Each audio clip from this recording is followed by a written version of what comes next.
Hey guys, Will here. So today we're going to be talking about Moza compatibility. We've been receiving a lot of questions from you guys, particularly since the truck sim wheel released a couple of months ago, asking what's involved in getting a Moza steering wheel up and running with another brand's wheelbase. Now Moza have quite a extensive selection of relatively well-priced sim racing wheels that suit a lot of different driving styles. So what we're going to be doing in today's video is taking you through what's involved in getting any of these wheels up and running, regardless of what wheelbase you might be wanting to use it with. So let's dive in.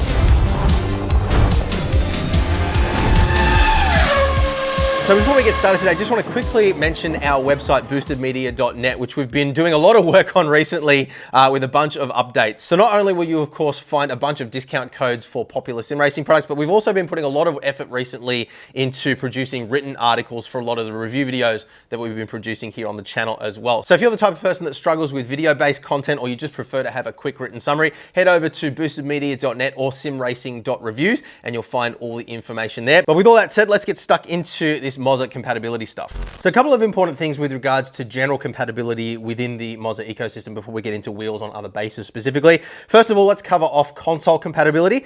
So with regards to consoles, there is an R3 bundle, which we reviewed almost a year ago now. We haven't actually seen released yet, which does have native console compatibility. Now, like what we have with other console compatible wheels, the Xbox compatibility appears to come from a security chip inside the steering wheel itself. And what we found is that when we put that Xbox compatible wheel from the bundle onto any of the other Moza wheelbases, that entire ecosystem also became natively Xbox compatible. So wheels, shifter, everything that you could connect through the back of the wheelbase all worked with the console as well. A bit of a moot point at the time that we're making this video though, because unfortunately that product still isn't available, but when it does ultimately become available, assuming that it will, that will be the case there. Now in terms of PlayStation, there is no native support at this time. And what I mean by native is actually built within their ecosystem itself. There are third-party adapters or emulators available, and what those generally will do is they'll trick the PlayStation into thinking that it's got a compatible wheel attached and then just kind of relay those signals through. So the experience with those can vary, and there is of course also the risk that because they're not officially supported on PlayStation, a future software or firmware update could potentially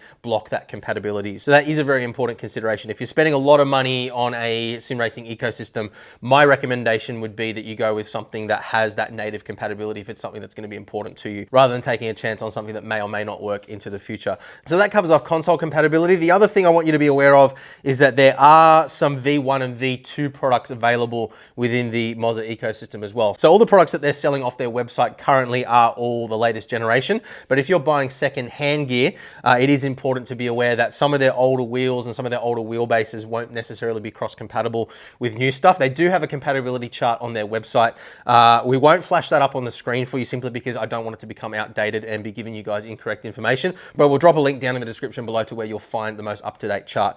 And then just quickly to cover off the scenario of owning a Moza wheelbase and wanting to use another brand's wheel, that is entirely possible as well. You can buy these generic NRG style quick releases. I believe you can buy them directly from Moza, but you can buy them on AliExpress or Amazon or wherever. There's a lot of different places you can buy them.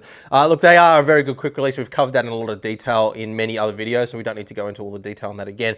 And if you buy one of the adapters, generally what will happen is it will have a 70 or 50 millimeter bolt pattern on the back, and that'll allow you to bolt any wheel that you want to the quick release, and then you'll just need to connect that wheel to your PC directly. So some aftermarket wheels these days are battery operated and actually connect to your PC via Bluetooth, and that will retain that kind of wireless interface. Other wheels you will need to connect directly to your PC. So the important takeaway here is that the interface on the Moza wheelbase is a proprietary protocol, so you're not going to be able to plug in an aftermarket wheel and have it work with power and data through the standard Moza connection. So what about if you want to use a Moza steering wheel or other accessory with another brand's wheelbase? So you'll need to purchase yourself the Moza Universal Hub Kit. That comes with this little box here, which I'll show you in just a minute, as well as a base side hub adapter. So what this is the wheel base side of the quick release, which then has a 70 millimeter by 6 or 50 by 3 millimeter bolt pattern on the back. You then attach that to whatever quick release you want, which is compatible with the wheelbase that you're using. So this is a 0-play quick release, which I use with my SimiCube 2 Ultimate, and that allows me to use any one of these Moza steering wheels on my rig, as you've seen in some of our racing videos. So this connects to your wheelbase. You then click it into your wheel like so, and it works exactly the same way as it would if you were connected to a Moza wheelbase. And then in terms of the electronics, you're going to be connecting through this little accessory box. So the kit, which comes with the box and the adapter, not the quick release, obviously, that comes in at $39 plus taxes and shipping, or around about 100 Australian dollars, including shipping, depending on where you buy it from. So just make sure you do your own research there. And remember, again, we do have some discount codes and affiliate links available down in the description if you do want to pick one of these up. So the wheel connects to the wheelbase via the hub, as you've just seen, and then the little box here is what's responsible for all the electronics. So you connect this to an auxiliary power supply via the USB-C connection here. It does come with a USB-C cable included, but not an actual power supply. So you can run this back to your PC for power, or back to a USB hub or anything like that, or just plug it into a plug pack. That's absolutely fine. You then have a USB-B connection or a printer style cable, and that is what's responsible for the data. Now we'll plug this into a PC in a minute and show you how this all actually works. But then you've got a bunch of RJ ports across the device here as well. You've got a port here for pedals. You've got ports on the front here for your wheelbase, your wheel, your dash, your shifter, and your handbrake. So you can connect basically any accessory through this, and that will then pass that data through to your PC. So say, for example, we want to run the FSR wheel. We've got a little RJ connection on the back here with an RJ cable. We'll quickly uncoil that. It is as simple as just plugging the cable into your wheel, then plugging the wheel into one of these 3 labeled ports here. And that will then show up in the Moza Pit House software exactly the same as if the wheel is connected physically to a wheelbase. You can do firmware updates and everything, as you'll see in just a minute, through there as well. So pretty straightforward there in terms of wheels. It does also work with other accessories as well. You heard me list them off before, but just to give you the practical demonstration here, this is a Moza CM Racing Dash, and just the same, you plug that in to one of the ports on the back here, like so, and that will show up in the software exactly the same as if it was connected directly to a Moza wheelbase. So very straightforward and easy to use. One thing I will just quickly mention though is that not every single wheel, depending on when you've bought the wheel, will have one of those RJ ports. So just check compatibility on their website. They do list on every single wheel listing whether or not it is compatible with the accessory hub. The rule of thumb is if your wheel has the little RJ port on it, you should be good to go. Now, one thing that is really important to understand is that in the case of Fanatec, unfortunately, they do lock out the force feedback on their bases unless you're using one of their wheels or one of their wheel hubs. So what that means is that you'll either need to purchase a Fanatec podium hub. You can see this one actually have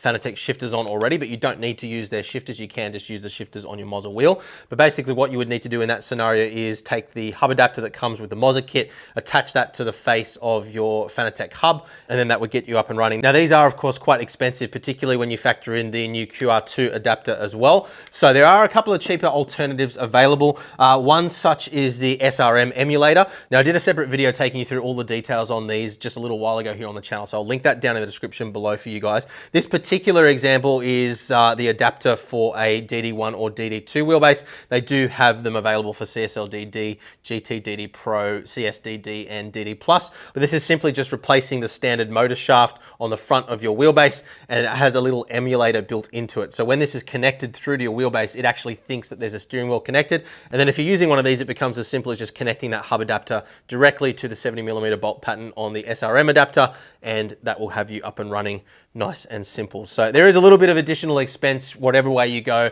with Fanatec's ecosystem. Unfortunately, it's just the way they've chosen to do things by locking out force feedback. Every other brand, at least at the time that we're making this video, does have an open ecosystem, and you can use basically whatever wheel you want as long as you can get a hub adapter for it. So set up over in the rig now with our SimiCube 2 Ultimate wheelbase. First thing we're going to do is grab our hub adapter like we showed you before. This has got the 0-play quick release, but any quick release with a 70mm hole pattern will work just fine. So we're going to pop that on like so, and the wheel is going to click on top of that. But before we do that, we'll grab our little Moza Racing interface box. I've just put a little piece of double-sided tape on the back there. I've got my USB-B connection for my PC, and then my power plugged in like so. And you can put that anywhere you want on your rig. I'm just going to stick it up here for now, so it's nice and simple to get to. So it's just going to sit there like that. Then we just simply plug the RJ connection into the wheel. It should power up at that point. You can see there the wheel is going through its boot sequence, and it's already been detected in the software as well. We then click that onto our quick release, and we are good to go. Simple as that in terms of the hardware. Now just be aware, of course, that you are going to be stacking multiple quick releases here. So one of the byproducts of that is that the wheel will end up being closer to you than some of your other wheels may or may not be again, depending on obviously what hardware you have. So just be aware of that, particularly with Fanatec wheels, because you have to use that extra adapter that is going to move the wheel considerably closer to you than your other Fanatec wheels would be. So you will need to be able to move your wheelbase forward and back to compensate for that. So an important consideration for some people. So that's the wheel connected. And as far as the software is concerned, it works exactly the same way as it would if the wheel was connected through the wheelbase. We can update firmware as well. So if we go down to here, you can see our universal hub is already on the latest firmware, but there is actually a new firmware available for our FSR wheels. So we'll quickly click on that so you can see it run through the standard warning messages, which we talked about in our recent ecosystem overview video. We'll go confirm update, and it's going to restart our universal hub and just run through the update process. All right, so firmware update is done. We're back up and running here. And I should just quickly mention as well, as far as the dash is concerned, we'll just quickly plug that in so you can see as well. Plug it into the same base. It should fire up. There we go. And if we go on to the CM dashboard tab here, we can thumb through all the various different dashes. Again, exactly the same as if it was connected directly to the wheelbase. So I'll just give you a quick top level overview of what it's like to actually use this pit house software in general, how we operate various different functions on wheels and whatnot. If you're really seriously looking at buying one of these wheels, again, I would recommend check out our full reviews, which goes into a lot more detail than what we'll do here. But basically, you've got a quick panel here, which runs you through all the basic settings and features. If we go down to the steering wheel here, we've got access to all the features on the wheel itself. Now, this will of course vary depending on the wheel that you have connected, but you've got adjustments here for calibrating analog axes, changing different button modes, RPM indicators, all the things that you would expect to find on a wheel at this kind of level. With regards to the dashes, and this goes for the dash on the FSR wheel as well as the other dashboards that we were just looking at, you are limited to just the dashboards that are pre-cooked into the software. Now, there is quite a selection here, and again, check out our full review for all the details on this, but it is important that you understand that these aren't SimHub compatible or compatible with any other third-party software, so you're not going to be able to create your own dashes or use third-party dashes here. You are going to be limited to just what is available in the software. So another important consideration compared to some other aftermarket wheels available. And of course, you do also have to consider that you will have to run this pit house software in the background. You don't need to open this up and, you know, make changes or have it running in the foreground every single time you open your sim, but you will have to have this software running in the background. Generally these days, it isn't too much of an issue because most PCs are fast enough to run this without any issues anyway, but it is adding additional parasitic load to your PC because it is an extra piece of software that's running on top of what would otherwise be running. So there is definitely an argument for staying within one ecosystem just to keep everything simple, rely on one piece of software and so forth. And then just the same here, if you're connecting your shifters or handbrakes or any other accessories through the hub, those will all show up here and you can make all the normal adjustments. Most of these other products have USB ports on them anyway, so you can just connect them directly to your PC. You don't need to buy the adapter just to run one of their handbrakes or one of their shifters, for example. But again, just check